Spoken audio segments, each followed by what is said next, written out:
नमस्कार, मी doctor Ganesh Joshi MCR news मध्ये आपल्या सर्वांचं हृदयपूर्वक स्वागत करतो. रणधुमाळी विधानसभेची चर्चा MCR न्यूजशी या सदरात किंवा या अनुषंगाने आज आपल्या समवेत वसमत विधानसभा मतदारसंघाचे विद्यमान आमदार राजूभैया नवघरे उपस्थित आहेत. आता ते महायुतीचे उमेदवार म्हणून सध्या वसमत मधून निवडणूक लढवत आहेत. त्या अनुषंगाने आपण त्यांच्यासोबत विविध विषयांवरती चर्चा करणार आहोत. सर्वप्रथम त्यांचं आपण या ठिकाणी स्वागत करू. सर नमस्कार. नमस्कार. आपण वसमत विधानसभा मतदारसंघाच्या अनुषंगाने महायुतीतून आपण उमेदवारी घेतलेली आहे आणि उमेदवार म्हणून आपण तिथे उभे आहात. या अनुषंगाने आपल्यासमोर सद्यस्थितीला काय आव्हान आहे? राजकीय आव्हानं विचारताय? राजकीय आव्हान माझ्या समोर आता जवळपास 30 उमेदवारांनी 30 ते 35 उमेदवारांनी फॉर्म भरले. त्यामध्ये अपक्ष असतील, काही वेगवेगळ्या पक्षाच्या लोकांनी फॉर्म भरलेले. पण कालच आम्ही उमेदवारी अर्ज भरलाय आणि उमेदवारी अर्ज भरत असताना तिथल्या मतदारसंघातील लोकांची जी 5 वर्षामध्ये आपण कामं केली त्या कामाच्या भरोश्यावर हा फॉर्म भरलेला आहे आणि मतदारसंघातील सगळ्याच लोकांची त्या बाबतीमध्ये आपल्याला साथ आहे. त्यामुळे मी त्या पुढच्या आव्हानाच्या बाबतीमध्ये तेवढी काही काळजी करायसारखं आव्हान नाही. अगदीच जसं आपण म्हणलं की राजकीय आव्हानासोबतच सामाजिक आव्हानासोबत घेण्याची काही गरज नाही. आपण आपल्या विधानसभा मतदारसंघामध्ये लोकनेते म्हणून प्रसिद्ध आहात आणि लोकांची आपण कामं केली आहेत म्हणून आपलं त्या ठिकाणी बऱ्यापैकी नाव आहेच आहे. तर या कामाच्या अनुषंगाने अशी सामाजिक दृष्टिकोनातून त्या विधानसभा मतदारसंघामध्ये अशी कुठली कामं झाली की जी जनतेची कामे अपुरी राहिली होती? डेव्हलपमेंटची कामं, विकासात्मक कामं. वसमत विधानसभा मतदारसंघामध्ये एक मागच्या 30 वर्षापासूनचा एक ज्वलंत प्रश्न होता पूर्णा बॅरेजेसच्या माध्यमातून. ज्या बॅरेजेसच्या माध्यमातून आमच्या इथलं पोटा असेल, परळी दसरथी असेल आणि पिंपळगाव कोठी असेल या तिन्ही ठिकाणी आम्ही बॅरेजेसचा प्रश्न प्रलंबित राहिला होता. पण या महायुती सरकारच्या माध्यमातून आमदार अजित पवार साहेब असतील त्यांनी आम्हाला मदत केली आणि हे तिन्ही बॅरेजेसचे कामं आता सुरू झाले. त्यामुळे हजारो हेक्टर जमीन पाण्याखाली येणार आहे आणि तिथल्या जे सामान्य नागरिक आहेत, तिथले जे शेतकरी आहेत, शेतमजूर आहेत, यांचे जीवनमान सुखावण्यामध्ये त्यामध्ये खूप मोठा हातभार लागणार आहे. त्यामुळे हे खूप मोठं काम त्या मतदारसंघातलं आता तिथे झालेलं आहे. आपलं एक प्रतिष्ठान आहे राजूभैया नवघरे या नावानं. तर या प्रतिष्ठानच्या माध्यमातून आपण कोणते कोणते उपक्रम राबवले?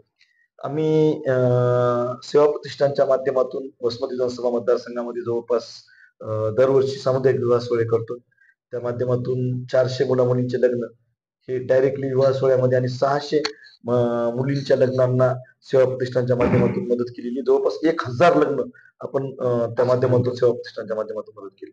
13,000 लोकांचे डोळ्याचे ऑपरेशन आपण सेवा प्रतिष्ठानच्या माध्यमातून केले. 1000 महिलांचे गर्भपिशवीचे ऑपरेशन असतील, त्यानंतर 1300 लोकांना कॅन्सरच्या बाबतीमध्ये मदत असतात, 300 लोकांना ब्रेन ट्यूमर आणि बाकीचे जे काही हाडाचे आजार असतात त्या बाबतीत मदत सेवा प्रतिष्ठानच्या माध्यमातून केलेली. ज्या मुली 4 किलोमीटर पर्यंत पायानं जायच्या त्यांना सायकल वाटप साठी सुद्धा आपण सेवा प्रतिष्ठानच्या माध्यमातून मदत केलेली. आपण जे मुलं मतदारसंघातील इंजिनिअरिंगला लागले त्यांना लॅपटॉप उपलब्ध करून देण्यासाठी मतदारसंघातून मदत केलेली. ज्यांनी जवळपास 1800 महिलांना, विधवा महिलांना, ज्यांचे पती कोरोनामध्ये वारलेले, ज्यांचे पती शेतामध्ये काम करत असताना साप चावून वारले किंवा ज्यांचे पती वेगवेगळ्या आजारामध्ये मृत्यू झाले, तशा ज्या माझ्या विधवा महिला भगिनी आहेत 50 पेक्षा कमी वयाच्या, त्यांना आपण शिलाई मशीन असतील, पिठाच्या गिरण्या असतील, त्यांना ट्रेनिंग सेंटरच्या माध्यमातून ट्रेनिंग देऊन तिथं त्यांना पिको फॉलच्या मशीन्स उपलब्ध करून देण्याचं काम असो, त्यांना हे सगळं मदत करण्याचं काम सेवा प्रतिष्ठानच्या माध्यमातून केलेले.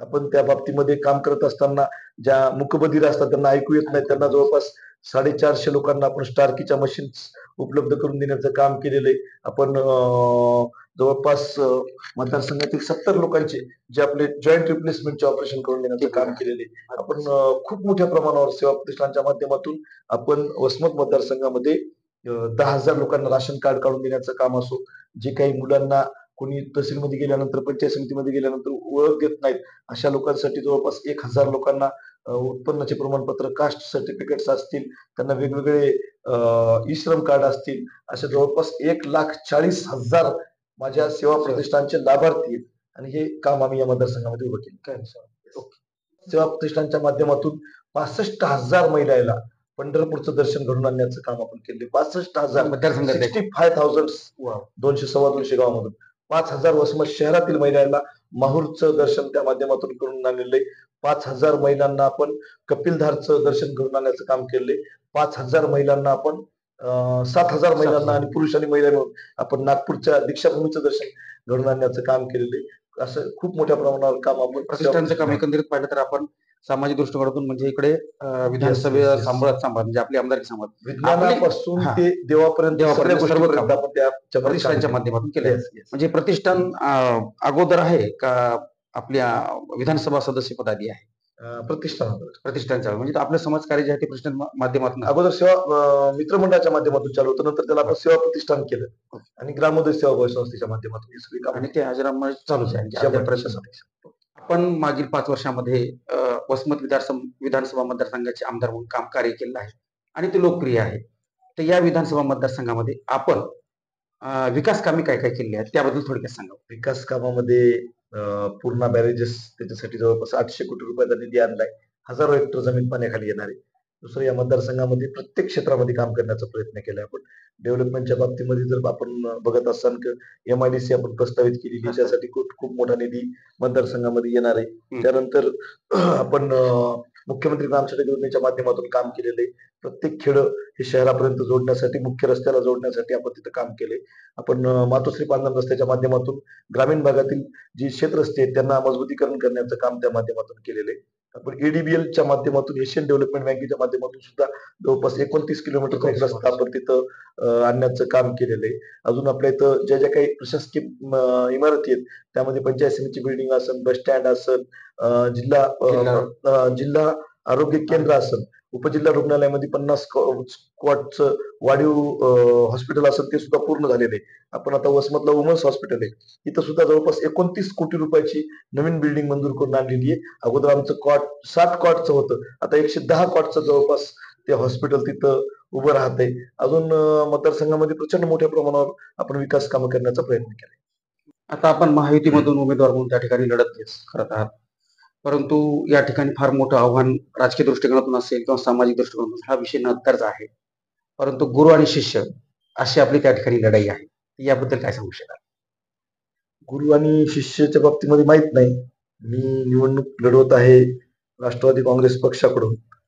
आमदार अजित पवार साहेबांच्या माध्यमातून मागच्या 5 वर्षांमध्ये मतदारसंघामध्ये प्रचंड मोठी विकासाची गंगा आणण्याचं काम झालेलं आहे आणि त्यांनी त्यामध्ये मला खूप मोठी मदत केलेली आहे. त्यामुळे मी त्यांच्या पक्षाकडून निवडणूक लढवित आहे. आणि जे आपण म्हणतायत की बाबा गुरु म्हणून, त्यांनी मागच्या 2014 पासूनच निवडणूक न लढवायचं ठरवलं होतं. पण काहीतरी लोकसभेच्या निवडणुकीमध्ये एखाद्या पक्षाला थोडंसं मतदान जास्त पडलं, त्यामुळे त्यांना असं वाटलं की आता आपल्यालाही आमदार होता येईल, मंत्री होता येईल, त्यामुळे ते उतरले असतील. मला त्यांच्या बाबतीमध्ये बोलायचं नाही काही, पण निश्चित यावेळेस महायुतीचा उमेदवार म्हणून माझा विजय हा, कारण ही निवडणूक माझ्या मतदारसंघामध्ये सामान्य लोकांनी हातात घेतली. ही निवडणूक जी होत आहे ती आता भांडवलदार, कारखानदार विरुद्ध सामान्य नागरिक आणि रोडवर उतरणारा कार्यकर्ता विरुद्ध दरबारी राजकारण करणारे लोक यांच्यामध्ये ही निवडणूक आहे. आणि त्यामध्ये निश्चित जे लोक ग्राउंडवर काम करतात त्यांच्या बाजूने निकाल लागेल. जसं असं म्हणलं जातं की पुतण्या काका, सख्खे भाऊ आणि बहीण विरुद्ध भाऊ असं पण राजकारण खूप रंगलेलं आहे आपल्या राज्यामध्ये. हे आपण बघितलेलं पण आहे. पण गुरु शिष्य असं राजकारण रंगलेलं आहे. बहीण भावाच्या विरोधात बोलतात, भाऊ भावाच्या विरोधात बोलू शकतो, पुतण्या काकाच्या विरोधात बोलू शकतो. पण गुरु हे नातं फार संस्कृती जर आपण बघितली अनंत काळापासूनची, तर आता ही बोलण्याची वेळ आपल्या समोर काही कारणास्तव येणार आहे. भले त्यांचा विरोध असेल नसेल, विरोधात म्हणजे ते विरोधी पक्ष म्हणजे ते निवडणूक लढवत आहेत, पण ते बोलतील नाही बोलतील, परंतु आपल्याला आपल्या समोर जे आव्हान आहे ते गुरुचं आव्हान आहे. अशा काळामध्ये आपल्या समोर कुठलं आव्हान आहे की सामाजिक दृष्टिकोनातून असेल किंवा राजकीय दृष्टिकोनातून की गुरुच्या विरोधात बोलण्याची आपल्याला प्रथमता वेळ येत आहे, तर ही गोष्ट आपण कशी पेलणार आहोत? निवडणुकीमध्ये आणि युद्धामध्ये समोर कोण येतंय त्याच्यामध्ये सुद्धा भगवद्गीतेमध्ये सुद्धा सांगितलंय की जसं जसं समोर येईल तसं त्याच्या पद्धतीने आपल्याला वागावं लागतं. श्रीकृष्णानं अर्जुनाला जो उपदेश केला होता त्यामध्ये तेच सांगितलेलं आहे. बाबा आता मी तर स्वतःहून कधीच विरोधामध्ये बोलायचं केलं नाही. निवडणूक लढवत असलो तरी सुद्धा मी अगोदर कधी त्यांच्या विरोधात बोललो नाही. पण जर त्यांनी सुरुवात त्या पद्धतीने केली तर त्या प्रश्नाची उत्तरही आपल्याला द्यावं लागतं. जसं आपल्याला माहिती आहे की गेल्या वर्षापासून 1 ते 1.5 वर्ष महाराष्ट्रामध्ये मराठा आंदोलन पेटलेलं आहे आणि अशा काळामध्ये जरांगे पाटलांनी बऱ्याच ठिकाणी उमेदवार दिले, काही ठिकाणी समर्थन केले आणि काही ठिकाणी समर्थन अजून घोषित करायचं राहिलं आहे. अद्यापर्यंत वसमत विधानसभा मतदारसंघामध्ये अशी काही घटना घडली नाही की समर्थन दिलेलं आहे कुठल्या तरी उमेदवाराला. तर मराठा आंदोलनाचा जो परिणाम आहे तो आपल्या मतदारावर किंवा आपल्यावर होईल का? किंवा आपण त्या संदर्भामध्ये विधानसभेमध्ये विधानसभा सदस्य असताना काही भूमिका घेतली होती का? मराठा समाजाला जो समाज कधी काही एकरावर होता आणि शेतीवर त्याची सगळी उपजीविका होती, तो आता गुंठ्यावर आलाय. त्यांची जे मुलं आहेत ते आता शिक्षण घेत आहेत आणि त्यांच्या लेकराबाळाच्या शिक्षणासाठी त्यांना आरक्षणाची गरज आहे. त्या संदर्भात मी सातत्यानं सभागृहामध्ये प्रश्न उच्चारण्याचं काम केले. त्या संदर्भात आरक्षणाला पाठिंबा देण्याचं काम आपण त्या माध्यमातून केलेले. त्यामुळं माझ्या मतदारसंघामधील सामान्य नागरिकांना ह्या सगळ्या गोष्टी माहिती आहेत. काही राजकीय लोक फक्त त्याचं भांडवल करायचा प्रयत्न करायले, पण सामान्य लोक मला तिथून तारून नेतील. म्हणजे नक्कीच आपल्याला त्या ठिकाणचा जो समाज आहे हो. आपल्या विकासात कामामुळं आपल्याला पाठिंबा देऊ Yes. शकतो किंवा आपल्याला 100% सहकार्य करू शकतो, आपलं असं म्हणणं आहे. तरी देखील भविष्यामध्ये आपण असं म्हणता की आता परत विधानसभा आता काही दिवसावरून टिपलेली आहे. अशा काळामध्ये महायुती सरकार येऊन वल्गना सुरू आहे, पण रोष पण तेवढ्याच प्रमाणामध्ये आहे.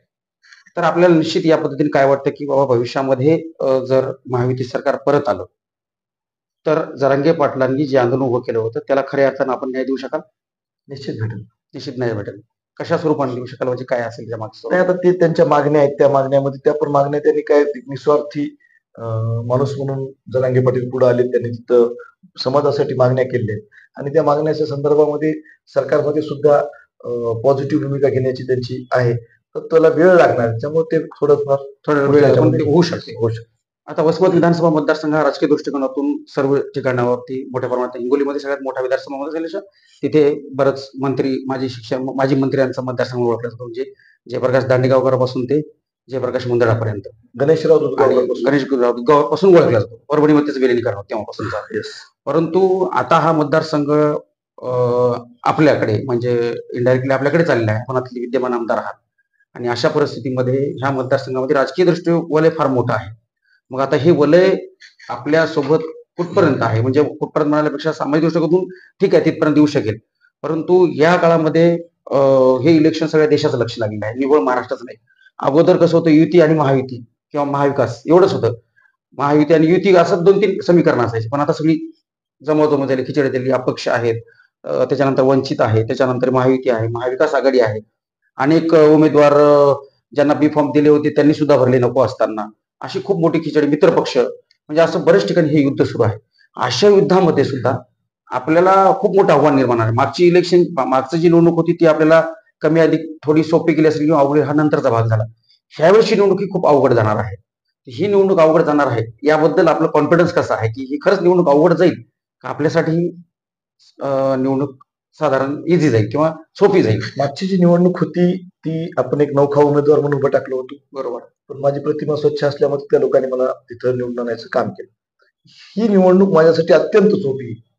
कारण 4.5 वर्षामध्ये मी खूप मोठ्या कामाचा डोंगर उभा करण्याचा प्रयत्न केलाय आणि ज्याचं काम आहे मतदारसंघात, आज कितीही लोक जरी उभं टाकले, ज्याचं काम आहे मतदारसंघामध्ये तोच उमेदवार निवडून येईल. बरोबर. आपण जसं जो लोकांच्या सुखादुखात मिसळतो, जो लोकांच्या सातत्यानं संपर्कात असतो तो निवडून येईल. नक्कीच येईल.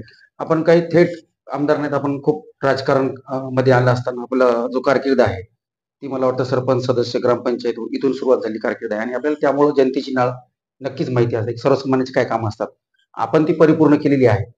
जनतेच्या दृष्टिकोनातून आज आपण तिथले लोकनेते आहात किंवा लोक आपल्या सोबत आहेत.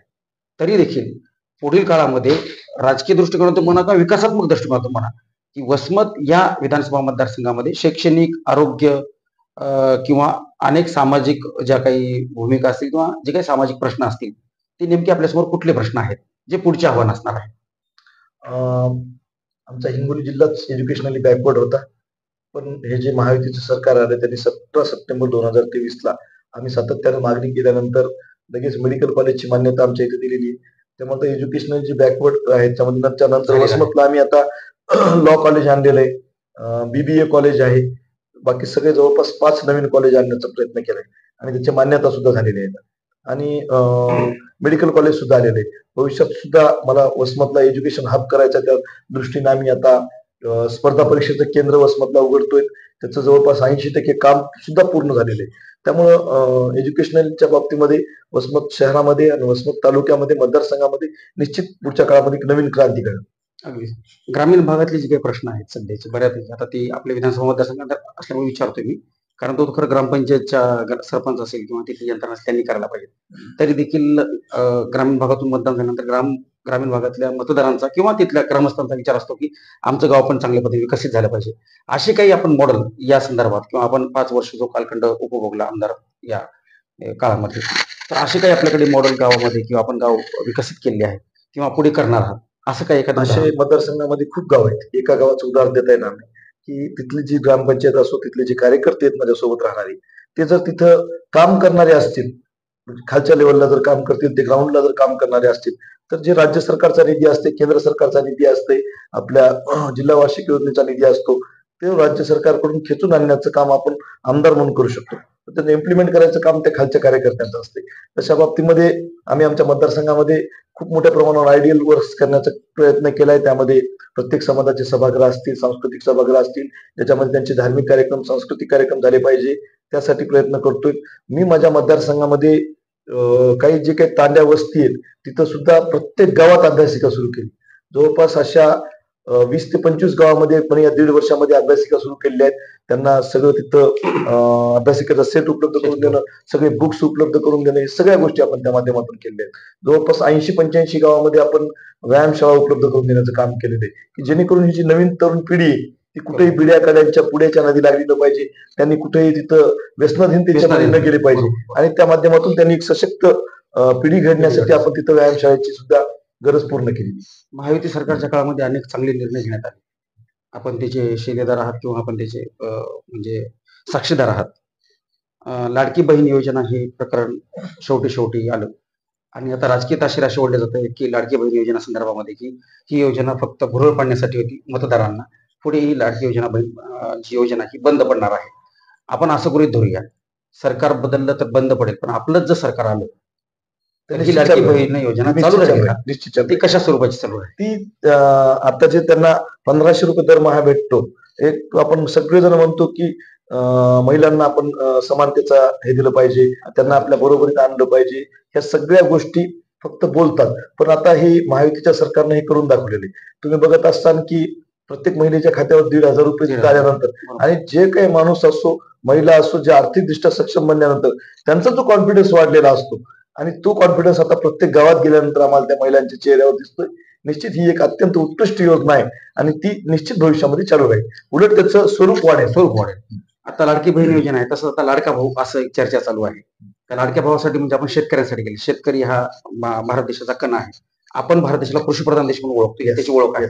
आणि महाराष्ट्र सदनशील आहे, जे की ओलिताखाली क्षेत्र असणार आणि सगळ्यात श्रीमंत महाराष्ट्र असणार. म्हणजे शेतकरी इथला श्रीमंत म्हणता येणार नाही, पण सिंचनाखालचं क्षेत्र असणारा हा आपला भाग आहे. शेतकऱ्यांसाठी आपण 0 ते 1 म्हणजे 0 ते 7 पर्यंत जे काही मोटरचं बिल होतं ते 0 राहून टाकलं, अशी अजितदादांनी तेव्हा भूमिका केली. आता इथं त्यांना बिल येणार नाही आणि ते 0च असेल, किंवा शेतकऱ्यांचं बिल जे आहे ते माफ केलं गेलं आहे बऱ्यापैकी. तर भविष्यामध्ये ही गोष्ट म्हणजे जसं की तुम्हाला मी लाडक्या बहिणीचा प्रश्न विचारला होता की महायुती आली तर टिकणार आहे का, नाही आली तर टिकणार आहे का, दोन्ही प्रश्न आपण निश्चित सांगितलं की महायुती आली तर टिकेलच. पण सेम जसं तुम्हाला मी हा प्रश्न आहे की हा सारखाच प्रश्न आहे की हा लाडका भाऊ आपण याला गृहीत धरू, शेतकरी म्हणजे लाडका भाऊ आपण असं गृहीत धरूया. जे शेतकऱ्यांचं वीज बिल माफ झालेलं आहे ते पुढे असंच होईल का, आणि जर होत असेल तर खरंच हे महाराष्ट्राच्या तिजोरीला परवडणार आहे का? याचं कारण असं आहे की विरोधी पक्षांचं म्हणणं असं आहे आतापर्यंतच्या की हे सगळं महाराष्ट्राची तिजोरी ही म्हणजे काय म्हणतात त्याला याच्यामध्ये मोडीत काढणं आहे, किंवा याला आपण असं म्हणू की ही लॉस करणं आहे, किंवा ही सगळं लॉस भरून न निघणार आहे. आणि ही योजना लाडकी बहीण असेल किंवा शेतकऱ्यांचं बिल माफ केलं असेल, ह्या दोन्ही योजना बंद होतील असं ते सांगतायत. यातलं सत्यता सांगा. विरोधी पक्षाचं कामच ते असते की जे सरकारने योजना राबवल्या त्याच्यावर टीका करायच्या, आणि त्या बाबतीमध्ये त्याचं श्रेय घेण्याचं काम त्यांच्या माध्यमातून चालत असते. कोणी पक्ष विरोधी पक्षातला जो पक्ष असतो तो सातत्यानं विरोधी पक्षावर टीका करायचं, त्यांच्या ध्येय धोरणावर टीका करायचं, त्यांनी ज्या योजना आणल्यात त्याच्यावर टीका करण्याचं काम असते. अशा कोणत्याही प्रकारचं काही घडणार नाही. केंद्रापासून ते राज्यापर्यंत एकच जर सरकार असेल तर निश्चित ती विकासाची कामं होत राहतील. ह्या ज्या काही योजना आहेत त्या सुद्धा सातत्यानं चालू राहतील. जाता जाता आणखी एक प्रश्न विचारला आपल्याला मी, शेतकरी परत आपण शेतकऱ्यावर येतो, कारण खरंच शेतकऱ्यावरती सगळं जीवन अवलंबून आहे. अन्नधान्य तो बळीराजा असा सगळा विषय असतो, आणि शेतकऱ्यांच्याच बाबतीमध्ये बऱ्याच दिवशी आत्महत्येच्या घटना घडत आल्या आणि ह्या काळात काही घटना कमी झाल्या. परंतु या शेतकऱ्यांसाठी आणखी चांगली निर्णयासाठी किंवा मालाला भाव चांगला, हमी भाव चांगला मिळण्यासाठी यासाठी सरकार काही प्रयत्नशील आहे काय? आणि असेल तर भविष्यात त्यांचे काय प्रयत्न असणार आहे? शेती करणाऱ्या प्रत्येक कुटुंबामध्ये एक अशी गोष्ट आहे, शेतकरी शेतीला पाणी असेल, शाश्वत पाणी, त्याला वीज असेल, त्या शेतीची कारखानदारी असेल आणि जर त्या कारखानदारीमध्येच जर त्या शेतकऱ्याच्या कुटुंबातील एखादा मुलगा कामाला असेल, तर तो फक्त भाग विकसित झालेला आहे. आणि आपण बघतो की शेतकरी आत्महत्या ह्या सातत्यानं आपल्या म्हणजे महाराष्ट्रामध्ये नाही देशभरात चालू असतात. कारण जे माहिती का आपलं कसं झालंय माहिती का, की अनिश्चितता ही सगळ्यात शेती व्यवसायामध्ये खूप मोठ्या प्रमाणावर आहे. आणि जो बळीराजा सातत्यानं कष्ट करतो, तो 4 महिने, 6 महिने, वर्षभर त्या पिकाची निगराणी करतो आणि त्यानंतर त्या शेतीमालाच्या भावाच्या संदर्भात असो, आपण बघत असताना की मिनिमम स्टॅट्युटरी प्राइस ही जी आहे त्याच्या संदर्भामध्ये सरकारनं प्रभावीपणे तिथं अंमलबजावणी केली पाहिजे MSPच्या बाबतीमध्ये. आणि ते करत असताना सातत्याने त्यांच्या 4 महिन्याला 2 महिन्याला बैठका झाल्या पाहिजे. आणि ही जे पिकांचे दर आहेत त्या बाबतीमध्ये सुद्धा परवडणारे दर हे ते शेतकऱ्यांना दिले पाहिजे. मी आपल्याला शेवटचा प्रश्न असा उल्लेख केला होता, परंतु पुन्हा एकदा रिव्हिजन मध्ये येतो. येस, लाडकी बहीण, लाडका भाऊ म्हणजे शेतकरी आणि आपण शेवटी तरुण पिढीवर म्हणजे त्यांची मुलं इथपर्यंत आलो आपण आता. म्हणजे शेवटचा प्रश्न माझा असा आहे की मुलांना जे स्टायपन दिले जात आहे 12वी पास ग्रॅज्युएशन, आणि हे स्टायपन त्यांना आपण मंथली 12,000 6,000 असं द्यायचं किंवा 10,000 जे काही असेल त्याच्यामध्ये ठरलेलं आहे मुख्यमंत्री रोजगार सहायता निधीमधून. तर हे पण जे नियोजन आहे हे म्हणजे कालांतराने टिकणार आहे का? 100% टिकेल. कारण महाराष्ट्राचे मुख्यमंत्री, उपमुख्यमंत्री आणि अर्थमंत्री यांनी नियोजनपूर्वकच हे काम केलेलं आहे. त्यांच्या सगळ्या गोष्टीचा विचार करून त्यांनी हे काम केलं. अगदीच. नक्कीच या विधानसभा मतदारसंघाच्या अनुषंगानं वसमत विधानसभा मतदारसंघाचे सध्याचे महायुतीचे उमेदवार राजूभाई वगैरे आपल्यामध्ये उपस्थित राहिले. विविध प्रश्नांचा त्यांनी खुलासा केला. लाडकी बहीण ते शेतकरी आणि शेतकरी ते तरुण वर्गापर्यंत ज्या ज्या योजना आहेत त्या कार्यान्वित नक्कीच राहतील असं या ठिकाणी त्यांनी आपल्या प्रश्नाच्या चर्चेमध्ये एकंदरीत विश्लेषण केलं आहे. नक्कीच या ठिकाणी त्यांनी आले आपला वेळ दिला त्याबद्दल त्यांचे मनपूर्वक MCRच्या वतीने आभार व्यक्त करतो आणि या ठिकाणी थांबतो. नमस्कार.